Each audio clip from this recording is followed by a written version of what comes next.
The glass doors of Hartwell Dynamics' executive suite hissed open as I stepped inside, the muted tap of my heels echoing against the polished stone floor. No one looked up. They never did.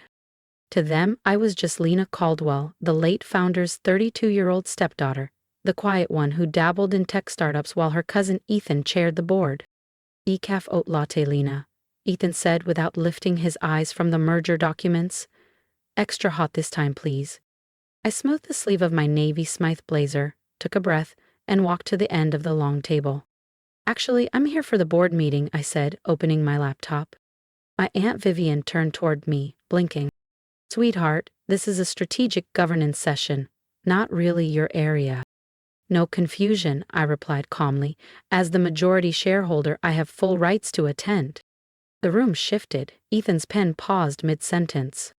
That's not possible. My father's trust holds 52% of the company. Held, I corrected, projecting a PDF onto the conference monitor. It was a notarized share acquisition agreement, dated 9 months ago. While Ethan was burning through quarterly forecasts, I was acquiring stake, quietly, through Caldwell Capital. The silence broke. You must be kidding. Vivian, did you know about this? This is absurd. My phone lit up. Cousin Dan, wait, are you serious? Uncle Rob, where did you even get that kind of money? Ethan's assistant, should I be worried? I cleared my throat. For those just catching up, I bought out the dormant shares you all ignored, using profits from the platforms you laughed off as apps for bored moms. Ethan stood, jaw tight. You don't get to just waltz in and take over. Actually, I said, voice even, Section 7.2 of Hartwell's charter gives majority shareholders the right to call a special board vote and, if needed, remove ineffective leadership immediately. I looked around. Shall I keep quoting bylaws, or would you prefer I call the vote?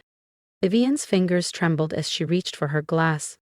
Lena, if this is about us asking you to organize lunch for the last few meetings, this is about the $300 million 0 cents in losses Ethan buried in false reports, I interrupted, projecting a second set of documents onto the screen. And the shell corporations he used to mask failed acquisitions. A hush swept the room. And while he played CEO in overpriced suits, our valuation plummeted by 40%. Ethan's face turned pale.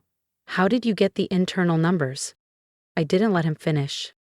Amazing what people say around the coffee girl, I said, especially when they forget she has a dual MBA from MIT and Wharton.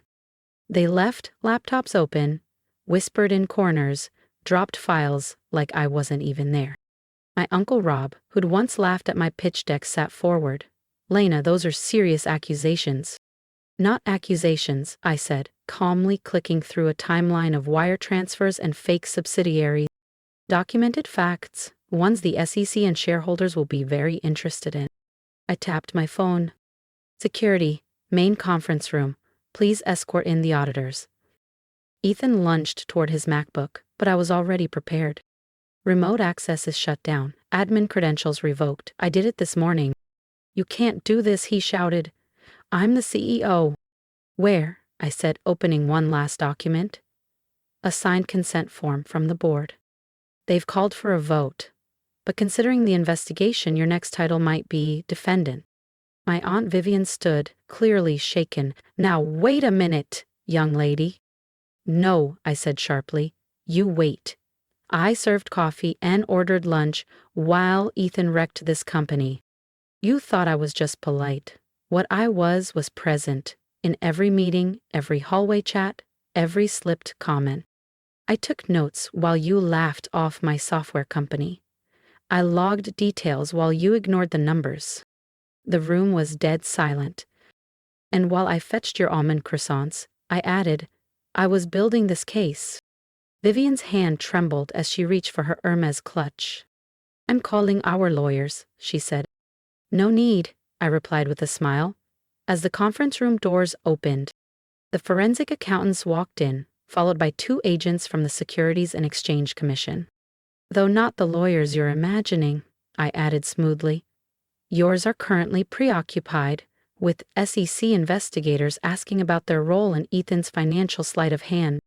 The security team stepped into the room, followed by a group of sharp-eyed professionals in tailored suits carrying briefcases and sealed folders.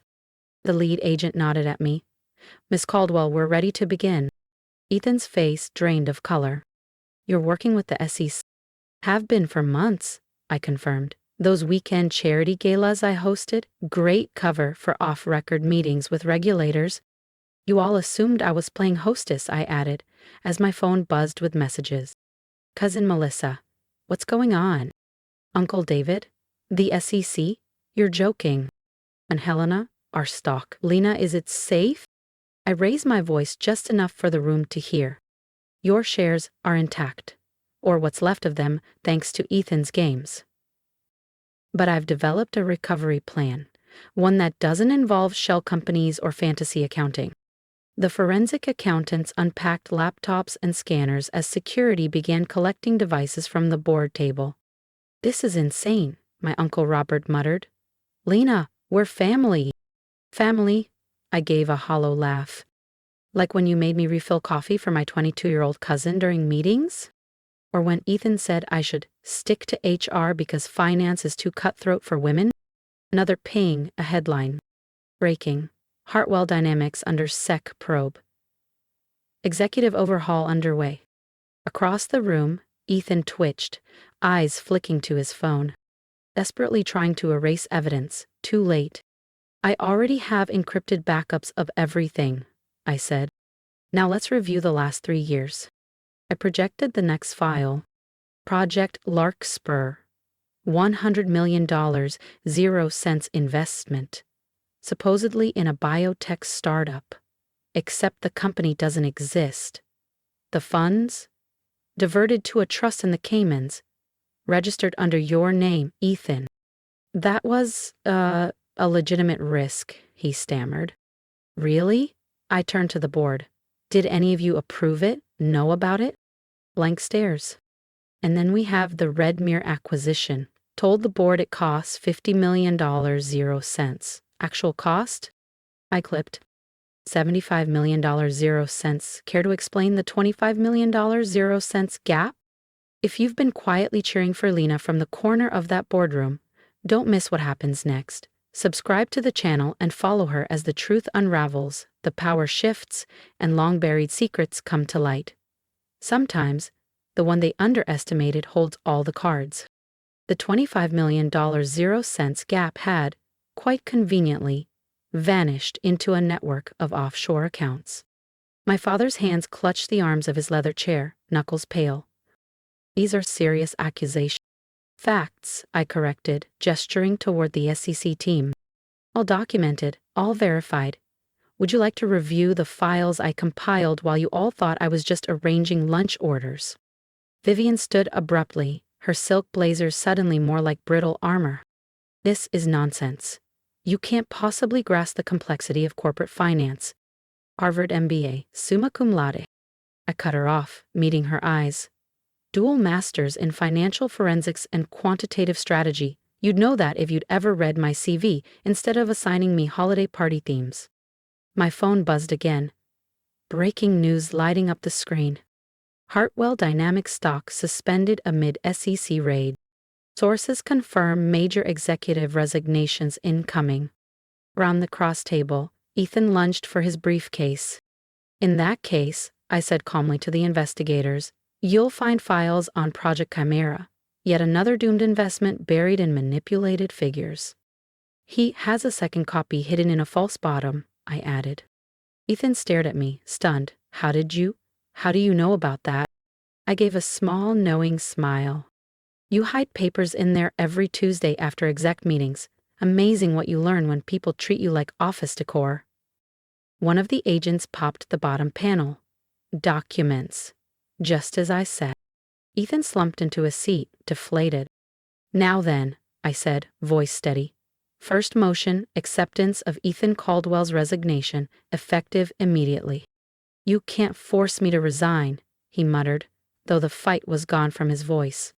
"Actually, I can. Section 10.4 of the Charter.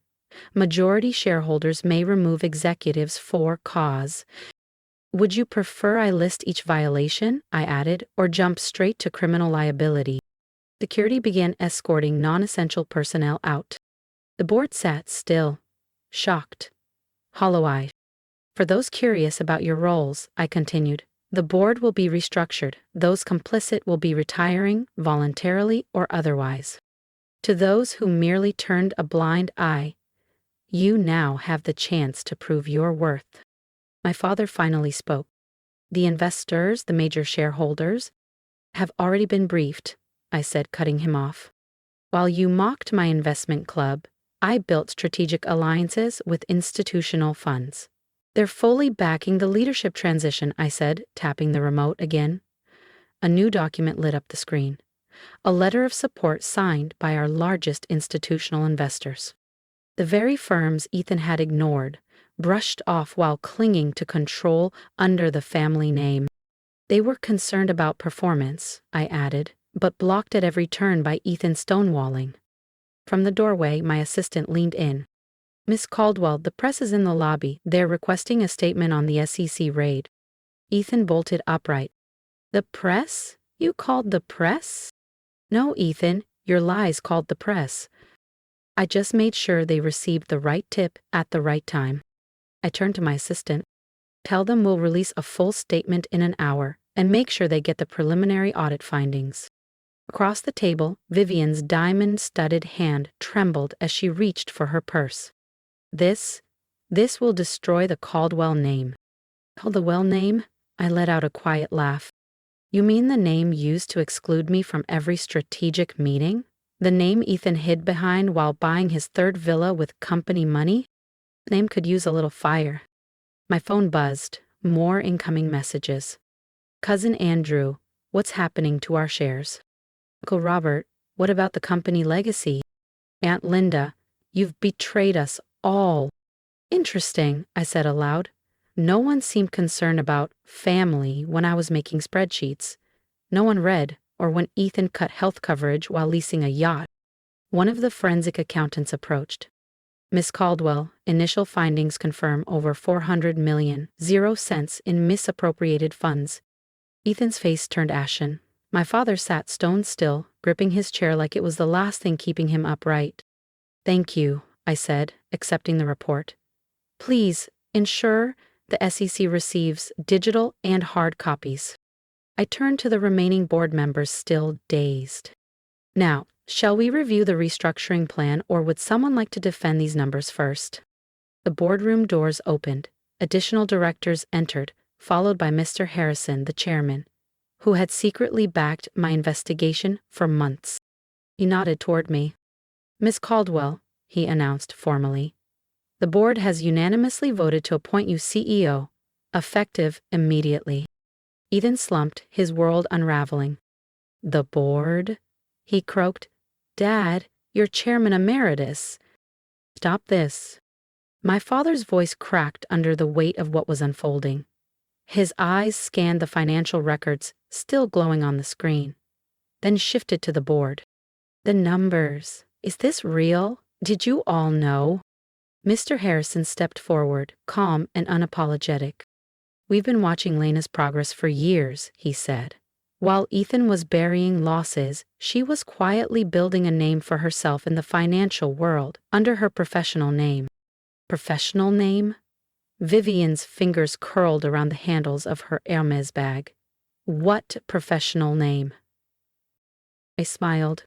Alina Ward. The room froze. Yes, I continued. Alina Ward. The same Alina Ward who was named Financial Times CEO of the Year last month. The same one Ethan quoted in last week's strategy meeting about disruptive turnaround methods. I looked at him. You even cited my white paper. Funny how that worked out. My mother blinked slowly, whispering, Alina Ward? The one who turned around Falcon Core and Novus Systems? That's me, I said softly, though you might have known that if you'd ever bothered to ask what I actually do. Security approached Ethan. Sir, step away from the terminal. SEC protocols require all executive hardware to be secured immediately. Ethan stood, his voice thin. This is our company. This is the Caldwell legacy. And I'm family too, I reminded him. just the part of the family you refuse to take seriously. The next hour passed in controlled chaos. Forensic teams began their audits. Ethan's executive circle was escorted out, one by one. The board reconvened and voted on rapid structural reforms. Through it all, my family sat in a silent daze, watching the empire they thought was theirs unravel under the weight of truth. My phone buzzed again. Wall Street Journal. Exclusive with the new CEO? Bloomberg. Comment on SEC probe? CNBC live segment before market open? Before wrapping the session, I addressed the room. This company stays in the family, but under responsible leadership, under actual accountability. My mother, voice quiet, asked, "And us? What happens to us?" "You'll retain your shares," I replied, "minus voting rights, until the SEC investigation ends. Dividends will continue, though, let's just say, they'll reflect real numbers now." As Ethan was led out, he turned one last time, bitterness etched into his face. "The coffee runs," he muttered. "We made you do coffee runs." "Yes," I said, settling into the chair that once belonged to Ethan. "And while you were all busy patting each other on the back in this room, I was building a private investment empire that could buy this company 3 times over." "Funny, isn't it?" I added softly. "How things turn out." Through the glass walls, I watched the last of their luxury cars pull away from the building that would soon bear a new name. My phone rang. It was the Forbes editor I'd been quietly collaborating with. "Ready for the cover story?" she asked. "We're thinking, from coffee runs to corner office, how Elena Ward built a billion-dollar empire while serving lattes." I looked around the boardroom, once a stage where I'd been ignored, now fully mine. "Perfect," I said. "But let's shoot the cover photo in the break room, next to the old espresso machine, the one they said I belonged beside." A new alert flashed on my screen. Hartwell Dynamics stock to resume trading under new leadership. Analysts predict 50% jump at open. I smiled, remembering the years of unnoticed observation. All those board meetings spent taking coffee orders while memorizing spreadsheets, recording patterns, and collecting data. They thought they'd sidelined me. Turns out, the best seat in the house was the one behind the coffee cart. They just never saw it coming. "One more thing," I said to my assistant. "Send out a company-wide memo. Subject: First executive order under new management. Body: Effective immediately, the entire break room and janitorial staff receives a pay raise. Because some of the sharpest business lessons start while serving coffee." As the sun dipped below the skyline, I walked into my new corner office, Ethan's old domain. On the sleek glass desk sat a single coffee cup, intentionally placed, a simple reminder of where I started and exactly how far I'd come. Tomorrow morning, the business world would wake up to a very different Hartwell Dynamics. One finally run by the woman they had all dismissed, the coffee girl they never saw coming. If you've ever been underestimated, told to stay in your lane, sit quietly, or fetch the coffee, I want to hear from you. Share your story in the comments, because I see you, I was you. And the truth is, being overlooked doesn't mean you're not capable. It means they haven't recognized your strength yet. But you don't need their recognition to build something powerful. You just need to keep going. If my journey resonated with you, if you felt the quiet burn of being dismissed and still chose to rise, subscribe to this channel. Let's build a space for people who fight in silence and win with dignity. Here's what I've learned. Power doesn't come from yelling the loudest in the room. It comes from knowing who you are, preparing quietly, and waiting for your moment. Don't waste your energy trying to prove yourself to people who are committed to misunderstanding you. Channel that energy into your vision, into your plan, into becoming undeniable. And when the moment comes, when the doors finally open, don't just walk in, own the room, just like I did. You've got this, and I'm rooting for you every step of the way.